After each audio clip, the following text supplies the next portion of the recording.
நம்ம எல்லாருடைய வாழ்க்கையிலயும் தாண்ட முடியாத ஒரு பெரிய மலை மாதிரி ஒரு சவால் இருக்கும் இல்லையா? அதை எப்படி ஜெயிக்கிறது?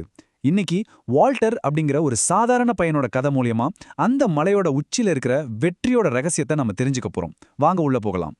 சரி, இந்த கதைக்குள்ள ஆழமா போறதுக்கு முன்னாடி ஒரே ஒரு நிமிஷம் நீங்க யோசிச்சு பாருங்க. உங்க வாழ்க்கையில நீங்க ஜெயிக்கணும்னு நினைக்கிற அந்த கடும் காற்று வீசும் மலை எது? அது ஒரு எக்ஸாமா இருக்கலாம், ஒரு கெரியர் சேஞ்சா இருக்கலாம், இல்லனா நீங்க தனியா போராடுற ஒரு பர்சனல் சேலஞ்சா கூட இருக்கலாம். அதை மட்டும் மனசுல வச்சுக்கோங்க. கதை இப்படித்தான் ஆரம்பிக்குது. அந்த ராஜ்யத்தோட மன்னர் தன் மக்கள் முன்னாடி ஒரு சிம்ம கர்ஜனையோட முழங்குறாரு. இந்த வார்த்தைகள் தான் நடக்க போற ஒரு பெரிய சாகசத்துக்கு ஒரு தொடக்க புள்ளி. மன்னர் சும்மா பேச்சோட நிறுத்தல. அவரு தன் மக்களுக்கு ஒரு மிகப்பெரிய சவாலை முன்வைக்கிறாரு. அது என்ன சவால்? வாங்க பார்க்கலாம். அந்த ராஜ்யத்துல ஒரு மலை இருந்துச்சு. அதுக்கு பேரு கடும் காற்று வீசும் மலை. ஏன் அந்த பேருனா, அங்க உச்சிக்கு போனீங்கன்னா சூறாவளி மாதிரி எப்பவும் காத்து அடிச்சுக்கிட்டே இருக்கும். அதனால மக்கள் அந்த ஆபத்துக்கு பயந்து அந்த மலை பக்கமே போக மாட்டாங்க. அதை தவிர்க்கிறதுக்காக ரொம்ப தூரம் சுத்தி போவாங்க. சொல்லப்போனா அது வெறும் ஒரு மலை இல்ல, அது மக்களோட பயத்தோட ஒரு சின்னம். சோ மன்னரோட சேலஞ்ச் இதுதான். யார் அந்த மலையோட உச்சிக்கு போய் அங்க இருக்கிற கொடியை எடுத்துட்டு வராங்களோ அவங்களுக்கு ஏகப்பட்ட பொன்னும் பொருளும் பரிசா கொடுக்கப்படும். இது வெறும் திறமைக்கான போட்டி இல்ல, தைரியத்துக்கான ஒரு மிகப்பெரிய சோதனை. போட்டி அறிவிச்ச உடனே எல்லாரும் எதிர்பார்த்த மாதிரி நம்ம ஹீரோஸ், அதாவது இளவரசங்க தான் முதல்ல களமிறங்கினாங்க. ஆனா அந்த பயங்கரமான மலைக்கு முன்னாடி அவங்க நிலைமை என்னாச்சு? இப்ப இந்த ஸ்லைட கொஞ்சம் நல்லா பாருங்க. இதுல ஒரு முக்கியமான விஷயம் இருக்கு. 2 இளவரசங்களுமே தோத்துட்டாங்க. ஆனா 2 பேரும் தோத்ததுக்கு காரணம் வேற வேற. உடம்புல ரொம்ப பலம் வாய்ந்த மூத்த இளவரசன், என் பலத்துக்கு முன்னாடி இந்த காத்துலாம் ஒண்ணுமே இல்ல அப்படிங்கிற கர்வத்துல போனா, காத்தோட சக்தி ரொம்ப குறைவா நினைச்சு தோத்துட்டான். அறிவாயின்னு பேர் வாங்கின 2வது இளவரசனும் மலையோட கோபத்தையும் காத்தோட வேகத்தையும் பார்த்த உடனே பயந்து ஒரு அடி கூட எடுத்து வைக்காம திரும்பி ஓடி வந்துட்டான். பாத்தீங்களா? கர்வமும் சரி பயமும் சரி, ரெண்டுமே தோல்விக்கு தான் வழிவகுக்கும். இளவரசங்களுக்கே முடியலங்கிற நிலைமையில யாருமே எதிர்பார்க்காத ஒரு ஆள் இந்த சவாலை ஏத்துக்க முன்னாடி வரான். அவன்தான் நம்ம கதையோட ஹீரோ, வால்டர். வால்டர் இன்னும் இளவரசனோ இல்ல பெரிய வீரனோ கிடையாது. அவன் ரொம்ப ரொம்ப சாதாரணமான ஒரு பையன். அரண்மனையில குதிரை லாயத்துல வேலை செய்யறவன். அவன்கிட்ட பெரிய பலமோ அதிகாரமோ இல்ல. ஆனா ஒன்னே ஒன்னு இருந்துச்சு.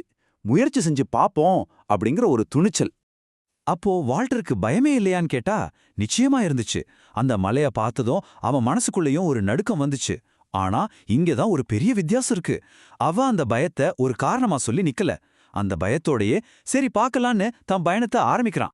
மலையோட பாதி தூரத்துல காத்து அவனை போட்டு அடிக்குது. ஒரு அடி எடுத்து வச்சா 10 அடி பின்னாடி தள்ளுது. அவன் மனசுக்குள்ள ஒரு போராட்டம். திரும்பி போயிடலாமா, நம்மால முடியாது போல, இந்த மாதிரி எண்ணங்கள் ஓடிக்கிட்டே இருக்கு. இது வெறும் அவனுக்கும் காத்துக்கும் நடக்கிற சண்டை இல்ல, அவனுக்கும் அவன் மனசுக்கும் நடக்கிற ஒரு பெரிய போராட்டம். ஆனா இங்கதான் வால்டரோட உண்மையான பலம் என்னன்னு நமக்கு தெரிய வருது. அது அவனோட விடாமுயற்சி தான். காத்து அவனை தள்ள தள்ள அவன் இன்னும் உறுதியா முன்னாடி போறான். கீழே விழும்போதெல்லாம் ஐயோ முடியலன்னு அவன் நினைக்கல. டக்குன்னு திரும்ப எந்திரிச்சு நடக்க ஆரம்பிக்கிறான். இதுதான் அவனை மத்தவங்க கிட்ட இருந்து அழகுபடுத்தி காட்டுச்சு. கடைசியா உடம்பெல்லாம் ஒரே காயத்தோட, ஆனா கண்ணில ஒரு ஜெயிச்ச பெருமிதத்தோட வால்டர் அந்த கொடியோட அரண்மனைக்கு திரும்பி வர்றான்.